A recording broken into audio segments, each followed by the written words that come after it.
Certain designs possess an enduring quality, much like the protective steel helmet that has safeguarded countless heads, or the potent Colt 45 pistol, instrumental in halting countless onward rushes. At first inspection, it seemed an unlikely symbol of the Second World War. A rather bulky, heavy handgun, conceived in 1911, it was carried by Marines and soldiers as they advanced through mud, perspiration, and the salty sea air. Compared to the elegantly crafted rifles that were prevalent on the battlefield, it appeared almost primitive. To many observers, particularly the Japanese forces, it seemed more an artifact than a genuine threat. They would often scoff, dismissing the firearm as an antiquated American plaything, a bauble from a conflict long past. In the intense heat of the Pacific Theater, where bayonets gleamed sharply and dense bamboo thickets seemed to engulf men whole, the pistol resembled little more than an unwieldy accessory dangling from a soldier's belt. However, laughter has a peculiar way of dissipating when the first sharp report cuts through its mirth. The Pacific Front offered no room for misconceptions. The jungle's oppressive humidity seemed to adhere to every surface. Rifles would swell with moisture, and boots would begin to decay before their soles wore out. The soldiers contended not only with an enemy, but with the very land itself, battling mosquitoes that attacked with the same relentless ferocity as bullets. Amidst this brutal environment, the Japanese forces advanced with a confidence forged from discipline and deeply ingrained tradition. Their Arisaka rifles, long and robust, provided them with a significant advantage in open engagements. Their bayonets, at times longer than their adversaries' rifles, symbolized a fierce resolve, a conviction that sheer willpower and sharp steel would invariably prevail. To them, the Colt 45 seemed like an afterthought, a weapon for individuals too timid to face a charge with cold, unyielding steel. Soldiers would jeer, asserting that the Americans were excessively reliant on mechanical devices. They envisioned a scenario where, as the fighting intensified, their rifles malfunctioned or their grenades were depleted, the Americans would be left vulnerable, with only a pistol standing between them and annihilation. Yet, the Colt was no ordinary sidearm. Each projectile it discharged was more substantial, larger, and delivered a more punishing impact than the slender cartridges used in European pistols. When it was discharged, it announced its presence with a deep, resonant force, a sharp report that reverberated distinctively through the dense jungle foliage. But the Japanese forces did not immediately perceive this potent announcement. They focused solely on its considerable size, scoffed at the weight that seemed to sag American belts, and murmured amongst themselves that no disciplined military would continue to employ such a cumbersome instrument.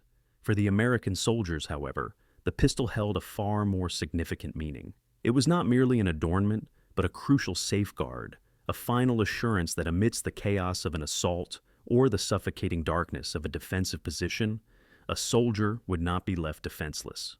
At Guadalcanal in 1942, the site of the initial major confrontation between United States and Japanese ground forces, that disdainful laughter reached its most bitter crescendo. Japanese patrols openly mocked the very act of Marines meticulously oiling their sidearms. They confided in each other that American pistols would prove useless in the mud and were better suited to saloon brawls than tropical warfare. And the Marines, exhausted and severely undernourished, overheard these sentiments conveyed by captured prisoners or through fragmented translations. Some offered bitter smiles, allowing the enemy to cling to their misconceptions. Others harbored quiet anxieties, questioning whether their pistol was, in fact, too aged, too heavy, or too unwieldy for the impending conflict.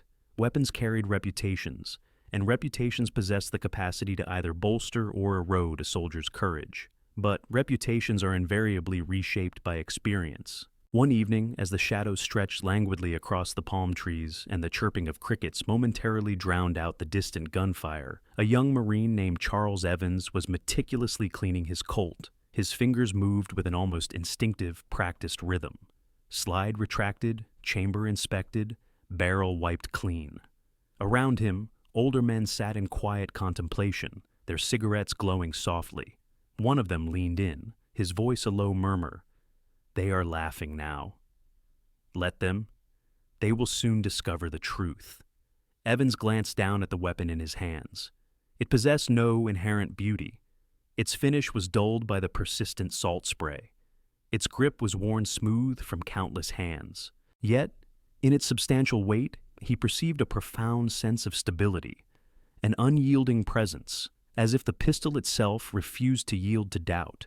He pondered whether this resolute nature would prove significant when the jungle once again erupted in conflict. The Japanese forces ridiculed not only the pistol, but also the underlying philosophy that technology, rather than indomitable spirit, was the key to survival. Their military doctrine championed the aggressive banzai charge, accompanied by the thunderous roars of hundreds of voices and the menacing glint of sweeping blades. In such moments, rifles transformed into crude spears, and pistols appeared ludicrously insignificant. What was a 7-inch barrel against 100 men charging through the darkness? They laughed because they could not yet comprehend the eventual answer. The answer resided in the fundamental principles of physics, in the stark reality of projectile velocity and impact. A .45 caliber round, heavy and broad, carried a force designed to incapacitate, not merely to inflict a wound. It was not a matter of refinement. It was about absolute finality. Even as Japanese officers dismissed the esteemed weapon, American commanders fully grasped its inherent value. Reports from earlier engagements, spanning from the Philippines to the muddy battlefields of the Great War, had unequivocally demonstrated the pistol's efficacy. It had been specifically developed in response to formidable adversaries, who had pressed forward through volleys of smaller caliber fire, unfazed by their impact, necessitating a more potent stopping power to subdue them. That history traveled with every holstered pistol across the vast expanse of the Pacific. Few Marines were privy to the specific details, but many felt the palpable weight of legacy in their sidearms, a silent assurance that this weapon had faced skepticism before and had effectively silenced it. In the military camps, a veneer of humor often masked underlying apprehension. "She kicks like a mule," one Marine would jokingly exclaim, shaking his wrist after firing. "But if she hits, you won't need a second shot." Laughter would ripple through the ranks, but it was the kind of laughter born from men reassuring themselves, not from any genuine underestimation of their opponent. Across the opposing lines, Japanese troops found amusement of a different kind, a mockery tinged with derision, rooted in the unwavering belief that their valor and their steel far surpassed any American contraption.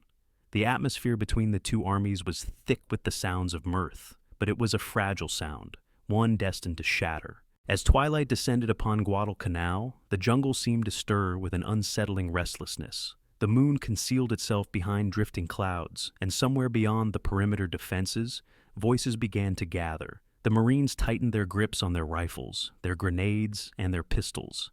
Evan's thumb brushed the safety catch of his Colt, feeling the distinct click that separated readiness from hesitation. He could almost still faintly perceive the echo of laughter in his memory, as if it were mocking him from the oppressive darkness. He pictured the bayonets glinting in the distance, the disciplined advance of men who viewed his pistol as a mere jest. The night deepened, and with it arose the low, resonant chant of an approaching charge. The laughter had carried far, but so too would the sharp crackle of gunfire, and when the first shot rang out, it would not be a rifle or a bayonet that provided the response. It would be the guttural, commanding bark of a pistol, once so readily dismissed. Its echo would slice cleanly through the cacophony, transforming anticipation into abject shock. In that pivotal moment, the laughter would cease, not by command, but because the Colt 45 would speak for itself, and once it had spoken, the jungle's soundscape would be irrevocably altered. The true test of combat arrived in the perpetually damp jungles of Guadalcanal, where the derisive laughter that had once emanated from enemy lines dissolved into the raw, unbridled roar of battle. The Marines, who had been the subject of mockery for their hefty pistols, now clutched them in hands slick with sweat, their ears assailed by the deafening symphony of insects, the crackle of gunfire, and the primal cries of men charging through the dense undergrowth. It was August of 1942, and the Japanese, intent on driving the Americans back into the sea, unleashed wave after wave of infantry across the tangled terrain. Their battle doctrine emphasized shock and speed, with bayonets fixed and voices raised in furious banzai shouts, designed to demoralize the enemy before the actual assault. However, within the dense undergrowth, where shadows concealed vast distances and rifle barrels snagged on branches, combat was not waged at 50 yards, but at a mere 5. Charles Evans, the young Marine who had once harbored doubts about the efficacy of his sidearm, crouched low in his foxhole as the night trembled with a cacophony of sounds. His Springfield rifle lay beside him, its barrel already emitting steam from repeated volleys. The bolt felt stiff, and his shoulder ached from the violent recoil of too many rounds discharged in haste. Around him, the defensive line was stretched to its limit, men firing erratically at fleeting shapes darting between the trees. He heard a comrade curse as his rifle jammed, emitting a useless click that was instantly swallowed by the surrounding chaos. Evans instinctively reached for the Colt at his hip. The weight he had once resented now served to steady his nerves. When the enemy charge finally broke against their position, it was not the long rifles that ultimately saved them. Figures erupted from the darkness, bayonets flashing, feet pounding the soft, yielding earth. Evans fired his pistol, the muzzle flash momentarily searing his night vision. The .45 caliber slug struck the lead attacker squarely, causing his body to collapse mid-stride with a heavy thud that vibrated through the ground. Another attacker came forward, his blade raised, and again Evans fired, once, twice. The recoil was sharp and immediate, and so too was the effect. The man crumpled before his momentum could carry him forward. In those breathless seconds, Evans absorbed a truth that no amount of instruction could impart. The Colt did not merely demand respect to prove its worth, it commanded it. The Japanese had ridiculed the weapon because they believed their rifles granted them superior range and their bayonets instilled unyielding courage. But the Pacific was a starkly different theater than France in 1918. The jungle pressed the combatants close, transforming firefights into brutal close-quarters engagements and turning riflemen into desperate brawlers. Pistols, once relegated to the status of secondary weapons, now became primary instruments of survival. Marines clearing dugouts, stumbling through tangled vines, or grappling in the mud discovered that the Colt's substantial report could decisively end a struggle in an instant. Its ammunition capacity was limited, holding only 7 rounds in a magazine. However, each round represented a solemn promise, absolute and final. Reports began to filter back from these intense clashes, small narratives carried by the weary voices of returning soldiers. A lieutenant recounted how his pistol had saved a machine gun emplacement when Japanese infantry had breached their defenses. A radio operator described how he had single-handedly repelled a sudden bayonet assault with his sidearm. Evans himself, his hands trembling not from fear, but from a profound, unsettling realization, understood that he was alive because his pistol had spoken first. These individual accounts collectively wove a reputation that no amount of propaganda could dismantle. The pistol, once derided as obsolete, now garnered hushed whispers of awe. Yet, this awe was intertwined with a palpable sense of unease. The soldiers were acutely aware that the Colt was no gentle companion. Its recoil bruised their palms, its thunderous report deafened their ears in confined spaces, and its considerable weight was a constant drag at their belts. Some cursed it under their breath, but never with genuine conviction. A Marine might voice a complaint, but he would also diligently check his magazine twice before nightfall, his fingers brushing the cold steel as if it were a protective talisman. In their foxholes, men exchanged tales of the Colt's formidable power, often embellishing details for the sake of humor, but always grounding their stories in undeniable truth. "She'll knock a man clean out of his shoes," one soldier would swear, and though laughter followed, no one genuinely doubted the core assertion. The Japanese forces, too, began to take notice. Prisoners captured during the campaign would murmur uneasily about the American sidearm. In confiscated diaries, officers chronicled comrades felled instantaneously by single pistol shots. Their disbelief was evident in their writings, a stark astonishment that such a seemingly small weapon could halt an advancing charge with such decisive finality.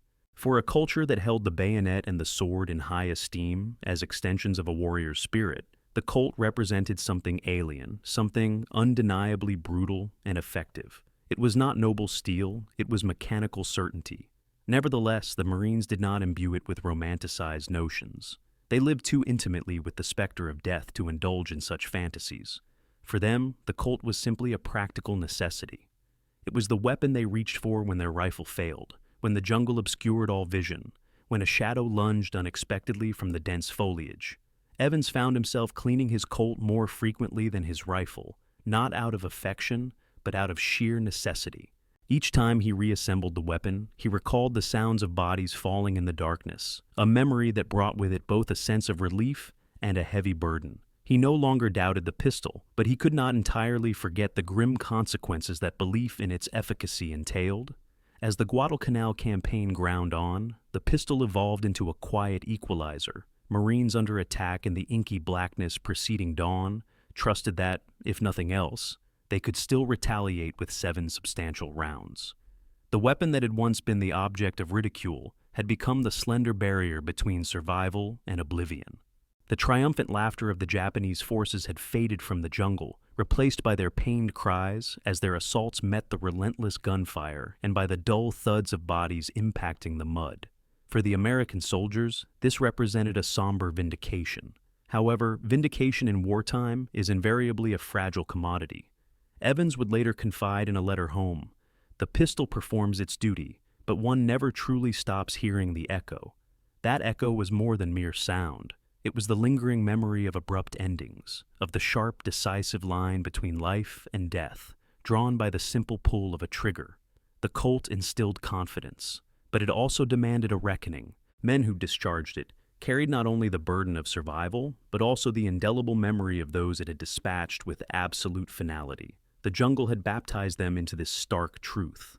By the time reinforcements arrived, Guadalcanal was strewn with the wreckage of failed assaults and shattered illusions. The pistol, which had once drawn scorn, now bore a reputation etched in sweat and bloodshed. Soldiers no longer questioned its presence. They trusted it with the same certainty they trusted their helmets and their boots.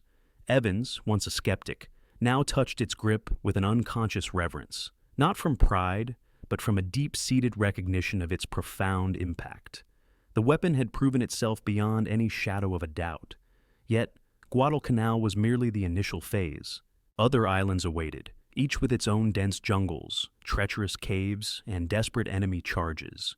Each would present the pistol with new challenges, further solidifying its legend. Evans understood this as he sat one serene dawn, diligently reloading his weapon by the faint, fading light of the moon. He thought of the mocking laughter that had once been directed at his sidearm, and he wondered how many voices would still dare such derision as the campaign advanced to the next shore. The Colt was no longer a jest. It had become an answer, but the war was far from concluded, and the questions that lay ahead would be even more deadly.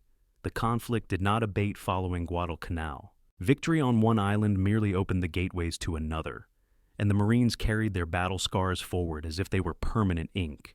The Colt 45, once the target of ridicule, now accompanied them as a trusted comrade.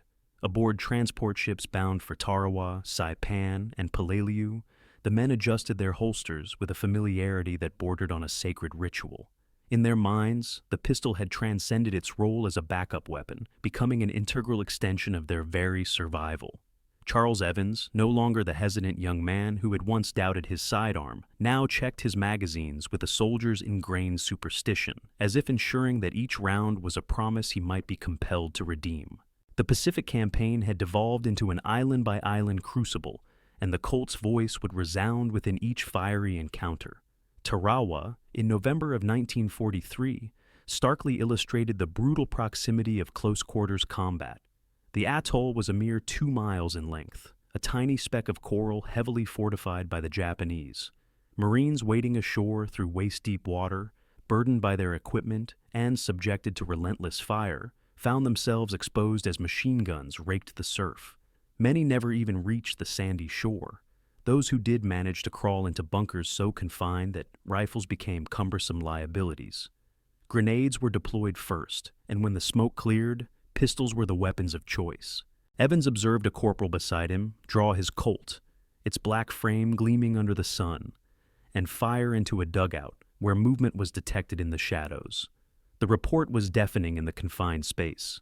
When silence eventually returned, the corporal muttered without looking up, "The rifles are for the beach, the pistols are for the war." It was not bravado, but a simple acknowledgement of grim reality. By the time of the Saipan invasion in June of 1944, that acknowledgement had solidified into established doctrine. The Japanese forces fought not only above ground but also below, within intricate cave systems that honeycomb the volcanic hills. Rifles proved too unwieldy for maneuvering in these tight spaces, and bayonets were rendered utterly useless in the oppressive darkness. Marines advanced in pairs, one soldier illuminating the path with a flashlight held in a trembling grip, the other brandishing a pistol, ready for immediate action. Evans himself carried his Colt into one such cavern, the air thick with the acrid scent of sulfur and the oppressive odor of sweat. He fired at shapes barely discernible in the gloom. Muzzle flashes painted the rock walls in fleeting bursts of orange light. Each shot served not merely as a defensive measure, but as an absolute necessity, a momentary buffer between life and the unseen blade of an enemy lurking mere inches away. The Japanese had long since ceased their mocking laughter. Captured journals spoke of the formidable American sidearm with expressions of both awe and bitter resentment. "It kills with one strike," one officer had penned, his script shaky but legible. They had come to understand what Evans and his fellow Marines already knew intimately. In the claustrophobic, suffocating confines of island warfare, sheer size mattered, and the .45 delivered a decisive finality that no smaller caliber round could replicate. The very men who had once sneered at the weapon now harbored a profound fear of its authority. However, this authority came at a significant cost. At Peleliu, in September of 1944, where the coral ridges were stained crimson under the relentless sun, Evans witnessed firsthand the psychological toll the pistol could exact. He had been compelled to discharge his sidearm 3 times in a single day, each encounter occurring at such close range that he could clearly see the whites of his adversary's eyes. The memory of these encounters clung to him like the oppressive, sticky heat. That night, he meticulously cleaned the pistol with slow, deliberate movements, his face gaunt and hollow. To place one's trust in the weapon was also to accept the grim demands it imposed. The Colt was reliable, unflinching, but it left no room for sentimental illusions. Each round fired was an unequivocal full stop, not a hesitant question mark. The soldiers began to speak of it differently now. There was less jovial banter, fewer exaggerated boasts. They carried it with a quiet, deep-seated respect, akin to the way a priest might handle a sacred relic. Machine gunners swore by its reliability. Officers carried it as a symbol of their command, and riflemen often envied those who had been issued one. In the crowded barracks, stories circulated endlessly, tales of how a pistol had saved a foxhole from being overrun, how a lone sergeant had single-handedly repelled an entire charge with only 7 rounds, how, in the suffocating blackness of a cave, the Colt's decisive voice was the ultimate arbiter. The weapon had transcended its status as a mere tool. It had become an integral part of the campaign's unfolding mythology. It stood as tangible proof that survival could hinge on something once dismissed as inconsequential. Evans most keenly observed this shift when fresh replacements arrived. Young, wide-eyed youths, straight from training, regarded the pistols with a familiar skepticism, just as he once had. The seasoned veterans offered little in the way of verbal instruction. They simply handed over spare magazines and allowed the harsh realities of island combat to impart their potent lessons. Those lessons were delivered swiftly on Saipan. A replacement froze in terror when his rifle jammed, only to be yanked aside by Evans, who promptly emptied his Colt into the charging enemy combatants. The young man's stunned, silent gaze afterward was eloquent enough. Words were rendered unnecessary. The Japanese forces, driven by desperation and a fierce will to resist, responded with escalating fury. Their bonsai charges became increasingly reckless, and their nocturnal assaults grew more frantic. They still clutched their bayonets with pride, but the unwavering certainty that had once underpinned their laughter had vanished. Where they had once scoffed, they now braced themselves with grim apprehension. They had witnessed too many comrades fall mid-stride, their advance abruptly halted by a weapon they had so carelessly underestimated. A bitter irony permeated the war like pervasive smoke. The sidearm they had derided as a mere toy had transformed into their most terrifying adversary in the dark. By the time of Iwo Jima in February of 1945, the Colt had achieved legendary status. The island's black sands and labyrinthine volcanic tunnels served to amplify its formidable reputation. Evans descended into caves with his pistol drawn, each footstep echoing sharply against the stone walls. The muzzle flashes etched brief, violent murals onto the rock faces, momentarily silhouetting men, swirling dust, and burning eyes. When he emerged back into the harsh daylight, his ears ringing, he carried with him an unshakable conviction that the pistol had been specifically designed for this very conflict, as if destiny itself had anticipated this struggle decades prior. Nevertheless, even the Colt could not bear the entire weight of the war. Its magazine capacity was limited, and its substantial mass was a constant physical burden. Soldiers would grimly joke that the Colt would save you, but only 7 times. This represented the razor's edge upon which they perpetually walked, their confidence tempered by inherent limitations. Yet, even those 7 chances represented everything. Evans often contemplated the men who had laughed at the pistol years earlier. Did they comprehend, in their final moments, the profound extent of their misjudgment? Did they grasp the devastating cost of underestimating steel that had been honed by hard-won experience rather than rigid tradition? The critical turning point had been irrevocably reached. The Colt was no longer mocked, no longer doubted. It was feared, respected, and seamlessly woven into the very rhythm of island warfare, as undeniably as the deafening roar of artillery or the gentle whisper of waves against the shore. For Evans, it was both a protective shield and a somber shadow, a stark reminder that survival was not solely a product of courage, but also of the cold, unyielding precision of a weapon meticulously engineered to bring an end to conflict. What began as a jest had morphed into a definitive judgment, its resonance undeniable within the confined arenas of the Pacific. Yet, as the conflict relentlessly advanced, a crucial query persisted. If a solitary firearm could reshape the very tempo of combat, what significance would it hold when the ultimate stronghold was confronted, when the struggle escalated to its apex?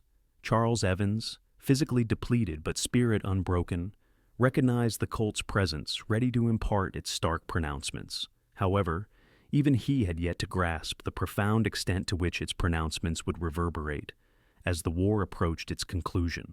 Certain designs endure not due to fleeting trends, but because they are born from absolute necessity. By the conclusion of hostilities, the Colt 45 had transcended its status as a mere handgun. It evolved into a comrade, an emblem, and for a multitude, the critical distinction between oblivion and continued existence. The islands had indelibly imprinted this reality upon the men who wielded it. Charles Evans returned from the Pacific carrying the tangible sensation of its metal pressing against his hip, the holster long since discarded, the war a memory. In his mind, however, it remained ever present.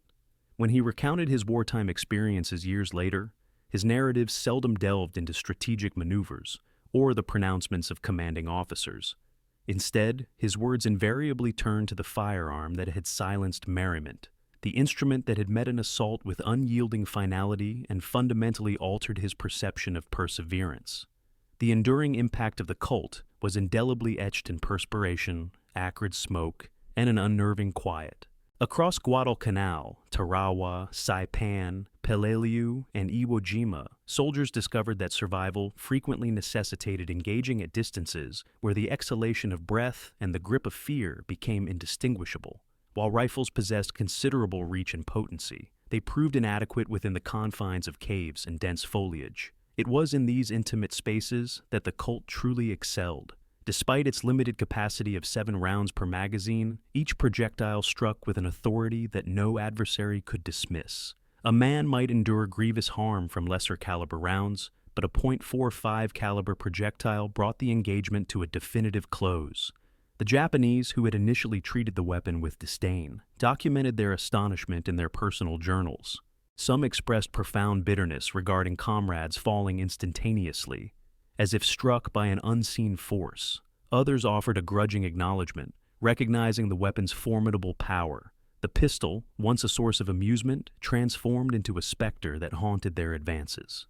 Yet, the true measure of war is not solely quantifiable by apprehension. It is also assessed through the quiet contemplations of those who persevered. Evans recalled the intense jolt against his palm, the way it wrenched his wrist and resounded in his ears.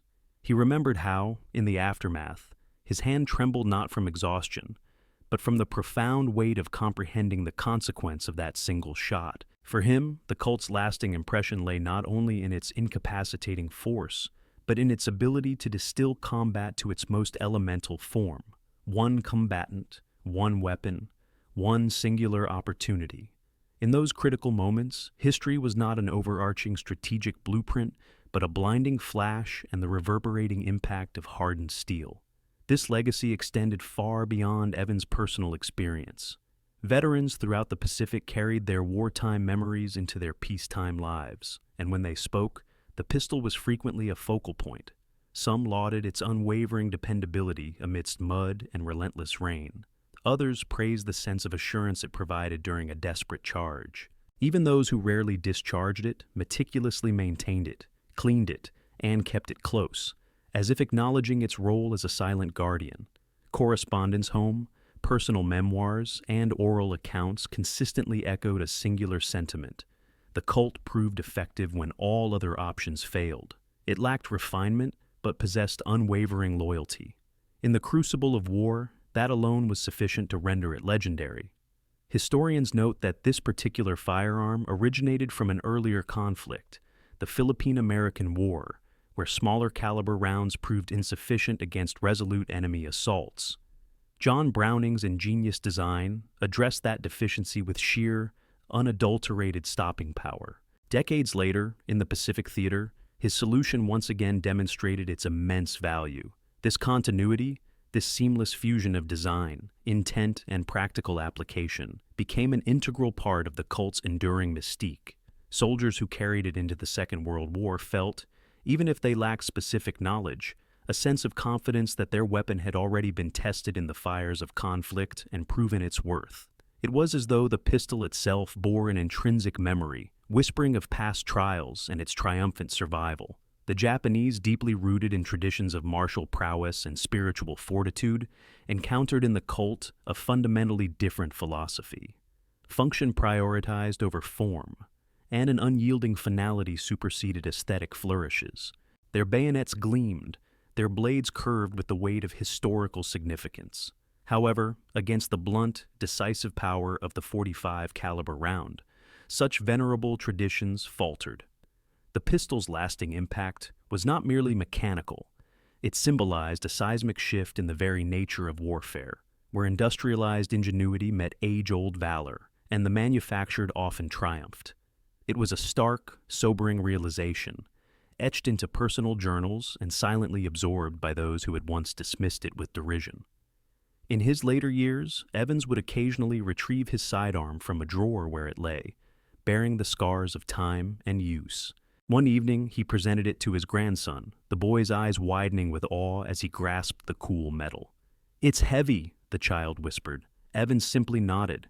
"It was intended to be," he replied. He refrained from recounting the harrowing encounters, the desperate charges, the claustrophobic confines of the caves. He simply stated, "It kept me alive." This was the Colt's profound legacy, distilled into words a child could readily comprehend. Behind these simple words lay the myriad echoes of dense jungles, the pervasive dampness of tropical islands, and the eerie silence that descended after the cessation of all revelry. The weapon's enduring utility extended far beyond the war's conclusion. It remained standard issue for the United States military until 1985. It saw service in Korea, Vietnam, and subsequent conflicts, even as newer firearm designs emerged. Many military units retained their reliance on it, reluctant to relinquish the tangible assurance it provided. Special Forces operatives, seasoned veterans, and collectors alike recognized that certain implements possess an ageless quality, continuously proving their worth. To hold a Colt .45 was to feel history itself within the palm of one's hand, to sense the inherent gravitas of a design that had weathered countless doubts. Yet, legacies are not solely defined by mere survival. They are also about profound transformation. For Evans, the pistol fundamentally altered his perspective on warfare. He had entered the Pacific Theater harboring skepticism, the mocking whispers of its supposed efficacy echoing in his mind. He departed utterly convinced that no weapon should ever be underestimated. The Colt imparted upon him the harsh lesson that merriment could vanish in the span of a single heartbeat, replaced by a profound silence that could stretch across an entire lifetime. Its teaching was severe, yet its impact was lasting.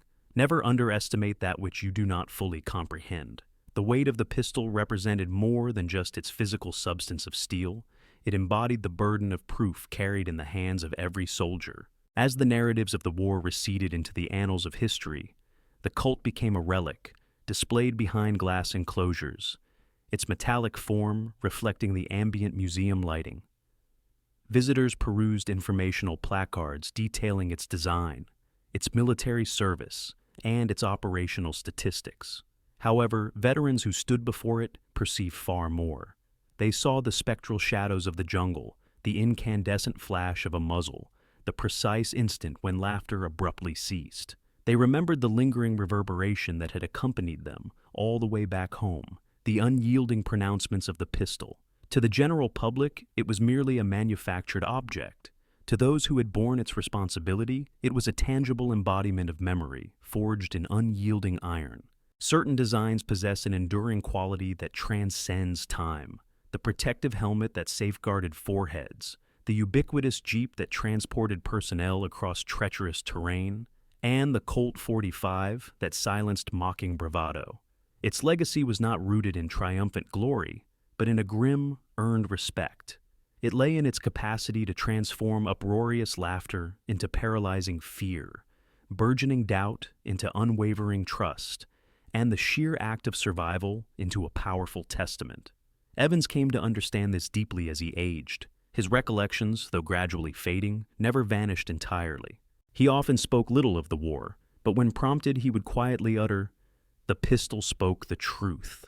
And that truth, immutable and absolute, was as unchanging as the very steel of the weapon itself. Though the conflict had ended, the echoes of the Colt persisted. They resonated in the tales recounted by veterans, in the newfound respect of adversaries who had once reveled in derision, and in the palpable weight of history that could be sensed in its grip.